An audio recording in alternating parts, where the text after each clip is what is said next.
Hello friends, ನಾವಿವತ್ತು ಜಗತ್ತು ಕಂಡ ಅತ್ಯಂತ ಧೈರ್ಯಶಾಲಿ ಭಯ ಅನ್ನೋ ಪದವನ್ನು ಡಿಕ್ಷನರಿಯಿಂದನೇ ತೆಗೆದು ಬದುಕುತ್ತಿದ್ದಂತಹ ವ್ಯಕ್ತಿ, ಕತ್ತಲಿನಲ್ಲಿ ಎಂತಹ ಸ್ಥಳಗಳಿಗೂ ನಿರ್ಭೀತಿಯಿಂದ ಹೋಗುತ್ತಿದ್ದ ವ್ಯಕ್ತಿ ಅವರು ಬೇರೆ ಯಾರೂ ಅಲ್ಲ, ಗೌರವ್ ತಿವಾರಿ ಅಂತ. ಅವರು 2 ಸೆಪ್ಟೆಂಬರ್ 1984ರಲ್ಲಿ ಪಾಟ್ನಾದಲ್ಲಿ ಜನಿಸಿರ್ತಾರೆ. ಇವರು ಭಾರತದಲ್ಲಿ ವಿದ್ಯಾಭ್ಯಾಸ ಮುಗಿಸಿ ಹೆಚ್ಚಿನ ವ್ಯಾಸಂಗಕ್ಕೆ ಫ್ಲೋರಿಡಾಗೆ ತೆರಳುತ್ತಾರೆ. ವಾಯುಯಾನದ ಬಗ್ಗೆ ವಿದ್ಯಾಭ್ಯಾಸ ಮುಗಿಸಿ ವಾಣಿಜ್ಯ ಫ್ಲೈಟ್ ಟ್ರೈನಿಂಗ್ ಕೂಡ ಮಾಡ್ತಾ ಇರ್ತಾರೆ. ಹೀಗೆ ವ್ಯಾಸಂಗ ಮಾಡುವ ಸಂದರ್ಭದಲ್ಲಿ ಒಂದು ರೂಮನ್ನು ರೆಂಟ್ಗೆ ತೆಗೆದುಕೊಂಡು ವಾಸವಿರ್ತಾರೆ. ಆ ರೂಮ್ನಲ್ಲಿ ವಿಚಿತ್ರವಾದ ಅನುಭವಗಳು ಆಗ್ತವೆ, ವಿಚಿತ್ರ ಶಬ್ದಗಳು ಕೇಳಿಬರ್ತವೆ. ಅದರ ಮೇಲೆ ಏನೋ ಒಂದು ಕುತೂಹಲ ಮೂಡಿಬರುತ್ತೆ.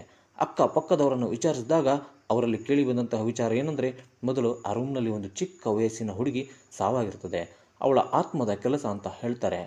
ಅವುಗಳ ಬಗ್ಗೆ ಇನ್ನೂ ಹೆಚ್ಚು ತಿಳಿದುಕೊಳ್ಳುವ ಕುತೂಹಲ ಹುಟ್ಟುತ್ತದೆ. ಆ ಕುತೂಹಲವೇ ಇವರನ್ನು ಕತ್ತಲಿನ ಜಗತ್ತಿಗೆ ಕೈ ಬೀಸಿ ಕರೆಯುತ್ತದೆ. ಆ ರೂಮ್ನಲ್ಲಿ ನಡೆದಂತಹ ಘಟನೆಗಳು ಇವರ ಗುರಿಯನ್ನು ಬದಲಾಯಿಸಿಬಿಡುತ್ತದೆ. ಪ್ಯಾರಾನಾರ್ಮಲ್ ಆಕ್ಟಿವಿಟಿಗಳ ಬಗ್ಗೆ ರಿಸರ್ಚ್ ಮಾಡೋಕ್ಕೆ ಸ್ಟಾರ್ಟ್ ಮಾಡ್ತಾರೆ. ಅಲ್ಲೇ ಇದ್ದ ಪ್ಯಾರಾನಾರ್ಮಲ್ ಇನ್ವೆಸ್ಟಿಗೇಟರ್ಗಳ ಸಂಪರ್ಕ ಸಾಧಿಸ್ತಾರೆ. ಅವುಗಳ ಬಗ್ಗೆ ಅಧ್ಯಯನ ಮಾಡುವ ಬಗೆಯನ್ನು ತಿಳಿದುಕೊಳ್ತಾರೆ. ನಂತರ ಬಂದು ಭಾರತದಲ್ಲಿ 2006ರಲ್ಲಿ ಮೊಟ್ಟ ಮೊದಲ ಪ್ಯಾರಾನಾರ್ಮಲ್ ಇನ್ವೆಸ್ಟಿಗೇಷನ್ ಸೊಸೈಟಿಯನ್ನು ಸ್ಥಾಪಿಸ್ತಾರೆ. ಒಂದು ತಂಡವನ್ನು ಕಟ್ಟಿಕೊಂಡು ಹಲವು ಹಾಂಟೆಡ್ ಸ್ಥಳಗಳಿಗೆ ಭೇಟಿ ನೀಡ್ತಾರೆ, ಇನ್ವೆಸ್ಟಿಗೇಷನ್ ಮಾಡ್ತಾರೆ. ಸುಮಾರು ಸಾವಿರಾರು ಸ್ಥಳಗಳಿಗೆ ಭೇಟಿ ನೀಡಿ ಅಗೋಚರ ಶಕ್ತಿಗಳ ಇರುವಿಕೆಯನ್ನು ಖಚಿತಪಡಿಸಿಕೊಳ್ಳಲು, ಅದನ್ನು ಜಗತ್ತಿಗೆ ತಿಳಿಸಲು ಮುಂದಾಗ್ತಾರೆ. ಇದಲ್ಲದೆ ಬೇರೆ ದೇಶಗಳಲ್ಲೂ ಇರುವ ಹಾಂಟೆಡ್ ಪ್ಲೇಸ್ಗಳಿಗೂ ಭೇಟಿ ನೀಡ್ತಾರೆ. ಇವರ ಕಾರ್ಯಕ್ರಮಗಳು ಜಗತ್ತಿನಲ್ಲಿ ಫೇಮಸ್ ಆಗ್ತವೆ. ಇಂಡಿಯಾದಲ್ಲಿ ನಡೆಸಿಕೊಟ್ಟಂತಹ ಕಾರ್ಯಕ್ರಮಗಳು MTVಲಿ ಬರುವ ಗರ್ಲ್ಸ್ ನೈಟ್ ಔಟ್ ಸಾಜಿದ್ ಅವರ ನಿರ್ದೇಶನದಲ್ಲಿ ಮೂಡಿಬರುತ್ತದೆ. ಇದು ಭಾರತದಲ್ಲೇ ಮೊಟ್ಟ ಮೊದಲ ಪ್ಯಾರಾನಾರ್ಮಲ್ ರಿಯಾಲಿಟಿ ಶೋ ಆಗಿರುತ್ತದೆ. ಈ ಕಾರ್ಯಕ್ರಮ ಭಯಾನಕ ಮತ್ತು ಜನರಿಗೆ ಥ್ರಿಲ್ ಕೊಡುವಂತಹ ಕಾರ್ಯಕ್ರಮ ಆಗಿರ್ತದೆ. ಇದಕ್ಕೆ best show in Asian television award ಸಿಗ್ತದೆ. ಇದೇ ಕಾರ್ಯಕ್ರಮ ನಂತರ ಇವರು ಲೀಡ್ ಇನ್ವೆಸ್ಟಿಗೇಟರ್ ಆಗಿ ಭೂತ್ ಆಯಾ ಅನ್ನೋ ಕಾರ್ಯಕ್ರಮವನ್ನು ಕೂಡ ನಡೆಸಿಕೊಡ್ತಾರೆ. ಇವರು ಬಾಂಗ್ರಾ ಪೋರ್ಟ್ನಲ್ಲಿ ನಡೆಯುವ ಕಾರ್ಯಕ್ರಮದ ಸ್ಪರ್ಧಿಗಳಿಗೆ ಮಾರ್ಗದರ್ಶಕರಾಗಿಯೂ ಕೂಡ ಕಾರ್ಯನಿರ್ವಹಿಸುತ್ತಾರೆ. ಹಾಗೂ MTV ಹಿ ಟಿಕೆಟ್ನ ಸಂಚಿಕೆಗಳಲ್ಲೂ ಕೂಡ ಇವರು ಪಾಲ್ಗೊಳ್ತಾರೆ. ಹೀಗೆ ಆತ್ಮಗಳ ಇರುವಿಕೆಯ ಬಗ್ಗೆ ಇನ್ವೆಸ್ಟಿಗೇಟ್ ಮಾಡಲು ಹಲವು ಆತ್ಮಗಳ ಸ್ಟಿಲ್ ಪಿಕ್ಚರ್ಸ್ಗಳನ್ನು, ವಾಯ್ಸ್ಗಳನ್ನು ಮತ್ತು ಆಕ್ಟಿವಿಟೀಸ್ಗಳನ್ನು ಜಗತ್ತಿಗೆ ತೋರಿಸ್ತಾರೆ. ಭಯಾನಕ ಸ್ಥಳಗಳಲ್ಲಿ ಒಂದಾದ ರಾಜಸ್ಥಾನದ ಆಲ್ವಾರ್ನ ಭಾನ್ಗಢ್ನಲ್ಲಿ ಇನ್ವೆಸ್ಟಿಗೇಷನ್ ಮಾಡ್ತಾರೆ. ಇಂತಹ ಸ್ಥಳಗಳಲ್ಲಿ ಕತ್ತಲಾದ ಮೇಲೆ ಯಾರೂ ಕಾಲಿಡೋದಿಲ್ಲ. ಕತ್ತಲಾದ ಮೇಲೆ ಅಲ್ಲಿ ಓಡಾಡೋದಕ್ಕೂ ಕೂಡ ಭಯಭೀತಗೊಳ್ತಾರೆ. ಅಂತಹ ಜಾಗದಲ್ಲಿ, ಅಂತಹ ಕೋಟೆಯ ಬಗ್ಗೆ ಈಗಲೂ ಜನರು ಕತ್ತಲಾದ ಮೇಲೆ ಅಲ್ಲಿ ಹೋಗಲು ಹಿಂಜರಿತಾರೆ.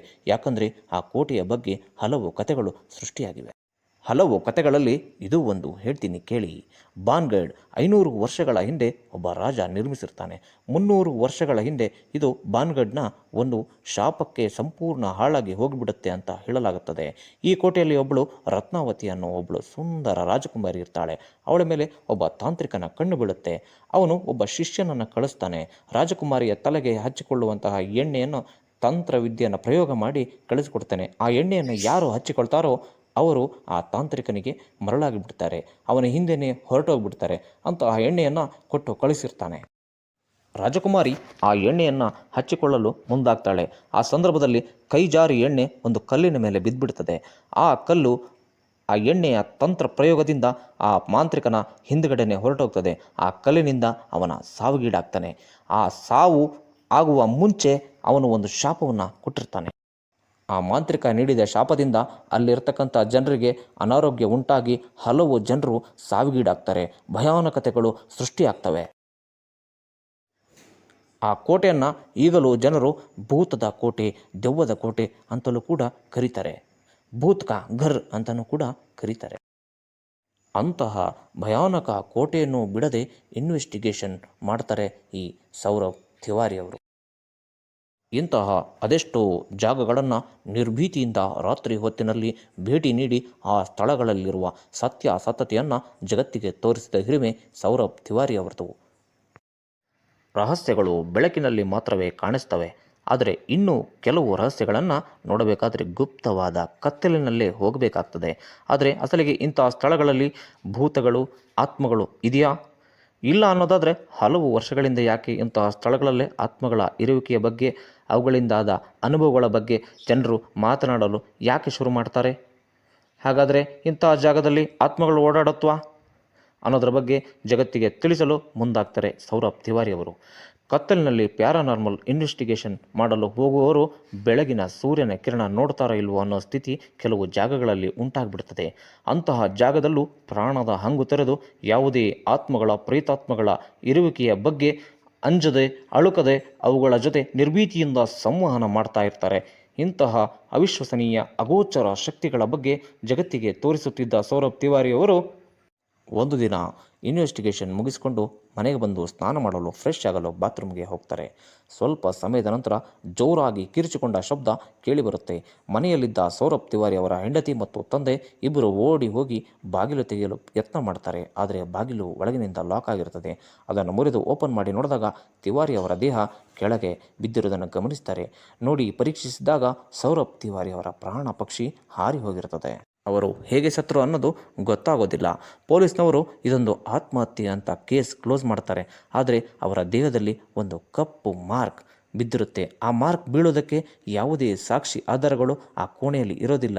ಆದರೆ ಆ ಮಾರ್ಕ್ ಹೇಗೆ ಬಂತು ಅಂತ ಪೊಲೀಸ್ನ ತನಿಖೆಯಲ್ಲೂ ಕೂಡ ಬಯಲು ಮಾಡೋದಕ್ಕೆ ಸಾಧ್ಯವಾಗೋದಿಲ್ಲ.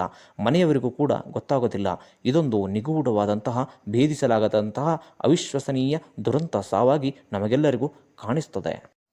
ಈ ರೀತಿಯ ಕತ್ತಲಿನಲ್ಲಿ ನಡೆಯುವ ಅಗೋಚರ, ಅತಿಮಾನುಷ, ಅವಿಶ್ವಸನೀಯ ಆತ್ಮ ಅಥವಾ ಎನರ್ಜಿ ಇವುಗಳ ಇರುವಿಕೆಯನ್ನು ಪತ್ತೆ ಮಾಡಲು ಹೋಗಿದ್ದೇ ಇವರ ಸಾವಿಗೆ ಕಾರಣವಾಯಿತಾ? ಅಲ್ಲಿದ್ದಂತಹ ಅತೃಪ್ತ ಆತ್ಮಗಳಿಂದ ಸಾವಿಗೀಡಾದ್ರ ಅಥವಾ ಅವರೇ ಆತ್ಮಹತ್ಯೆ ಮಾಡಿಕೊಂಡ್ರ ಗೊತ್ತಿಲ್ಲ.